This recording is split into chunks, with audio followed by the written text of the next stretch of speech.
black and brown, yellow, Puerto Rican, and Haitian. Name is Fight Dog from the Central. Yes, you can. Can I kick it? Yes, you can. You're on point tip. All the time, Fife. You're on point tip. A tribe. Back in the mid-'80s, two childhood best friends, Q-Tip and Phife Dawg, decided to start making music together. They grew up in St. Albans, Queens, and had been tight since elementary school. Q-Tip was already building a name for himself as a battle rapper, calling himself MC Lovechild, while his high school buddy, Ali Shaheed Muhammad, was getting serious about DJing. The two of them started experimenting with beats and recording little demos in 1985. Here's the funny part. Phife wasn't even all that into rapping at first. He would jump in here and there just for fun, but he wasn't really taking it seriously. Though Q-Tip kept pushing him, and thank God for that, because can you even imagine Tribe without Phife's voice? No way. And then there was Jarobi White, the last piece of the puzzle. He wasn't even a rapper, but he brought a different energy to the group, and that was just as valuable.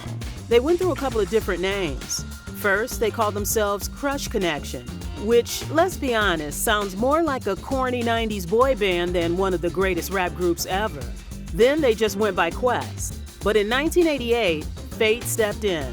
The Jungle Brothers, who were coming up around the same time, jokingly called them a tribe called Quest. And for some reason, the name just stuck. And honestly, can you imagine them being called anything else?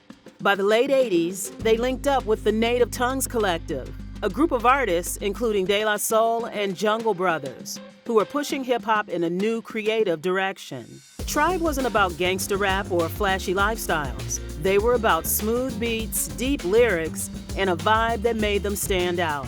And trust me, when they dropped their first album, People's Instinctive Travels in the Paths of Rhythm in 1990, the industry took notice. It had hits like Pushin' Along, Can I Kick It, and Luck of Lucian. Critics loved them, and hip-hop heads could tell they were onto something different. But right after their debut, the group went through a big change. Jarobi White left in 1991 to chase a different passion, culinary arts. While he had been a key part of their early days, his departure turned a Tribe Called Quest into a trio, leaving Q-Tip, Phife Dawg, and Ali to carry the group forward. Imagine starting something huge with your friends, only for one of them to say, "Nah, I think I want to be a chef instead." Wild, right? That didn't slow them down, and they released their second album, The Low End Theory. This album was a masterpiece that made them icons. It had hits like Jazz We've Got, Scenario, and Check the Rhyme. It was jazz, it was hip-hop, it was pure magic.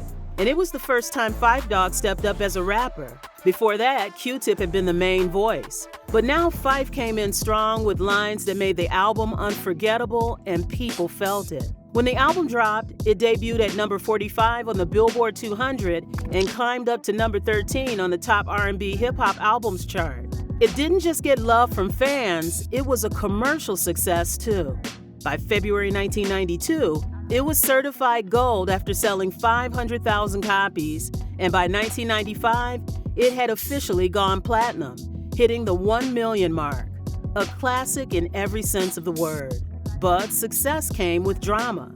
A line in Jazz We've Got sparked a beef with the group Rex-N-Effect, who took it as a diss. Things got serious when Q-Tip was attacked on the street, leaving him with a black eye and retinal damage. Phife later clarified it wasn't meant as an insult, but the damage was already done. Imagine catching hands over a single lyric. Hip-hop beefs were different back then. By the time their third album, Midnight Marauders, came out in 1993, Tribe was at the top. The album had songs like Award Tour and Electric Relaxation. They were making hits, touring the world, and getting the love they deserved. The chemistry between Q-Tip and Phife was golden. But the thing about success, it changes people. And behind the scenes, cracks were already starting to show. One of the first big signs of trouble was Q-Tip's decision to convert to Islam. Now, don't get it twisted. This wasn't a bad thing, but it did change the dynamic within the group. He became more serious, more focused, and started seeing things differently. Meanwhile, Phife felt like he was being left behind. By the mid-90s, things got worse. They dropped Beats, Rhymes, and Life in 1996, and while it was still a good album, something felt off. Phife wasn't as involved, the energy wasn't the same, and behind the scenes, things were getting tense. Q-Tip had brought in Jay Dilla as a producer and Consequence as a group member, which gave their music a different feel. But it also made Phife feel even more out of place. It's like when your best friend gets a new best friend and suddenly you're the third wheel. Then there were the missed studio sessions. Phife was living in Atlanta while Q-Tip and Ali were in New York, which made recording a nightmare. Flights were missed, sessions were canceled, and the whole process became frustrating. At this point, Phife wasn't just feeling left out, he was straight up done with the group. By the time they dropped the Love Movement in 1998, Tribe wasn't really a group anymore. The love was gone. The music was good, but the bond that made them special was broken. And just before the album even hit the shelves, they announced they were done. That should have been the end, but of course, hip-hop groups never really break up for good. Over the years, there were reunion tours, quick performances here and there, and even talks of a new album. But things were never the same. Phife's struggle with diabetes also made touring difficult. Then, in 2016, something unexpected happened. Tribe secretly reunited to work on a new album. They put their differences aside, got back in the studio, and started creating magic again. But just when things were looking up, tragedy struck. On March 22, 2016, Phife Dawg passed away from complications due to diabetes. He was only 45. It was heartbreaking. The group was in the middle of recording, and now one of their voices was gone forever. But instead of stopping, they finished the album as a tribute to him. The album, We Got It From Here, Thank You For Your Service, was released later that year. And let me tell you, it was incredible. It had that old school Tribe sound, but it also felt fresh and new with vibes like The Space Program and We Are the People. Fans loved it, but it was bittersweet. Phife was gone, and without him, the group just didn't feel complete. After that, they did a few performances, including a tribute at the Grammys. But Q-Tip made it clear this was the last time. The Tribe was officially over. And honestly, could there be a Tribe Called Quest without Phife? I don't think so. Phife Dawg's influence was so deep that the city of New York honored him by renaming a street in Queens as Malik Phife Dawg Taylor Way, forever cementing his legacy in hip-hop history. After everything, the remaining members of A Tribe Called Quest have been doing their own thing, and honestly, they've been thriving.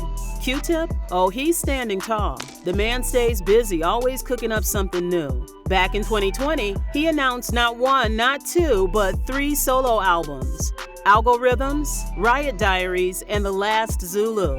And knowing him, he's probably sitting on a vault of unreleased music too.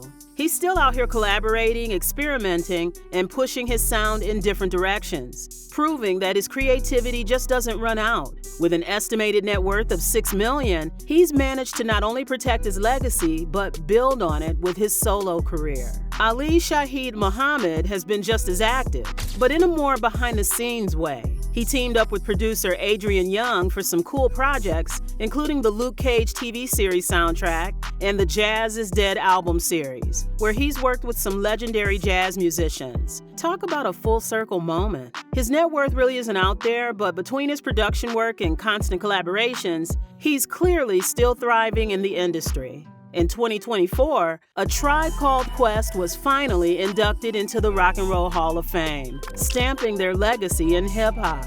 So why did A Tribe Called Quest end? It wasn't just one thing. It was a mix of personal differences, bad timing, and tragic loss. But no matter how it ended, one thing is clear: nobody did it like them. They changed hip-hop forever, and their music still hits just as hard today. And let's be real, who wouldn't vibe to Can I Kick It? That song is timeless.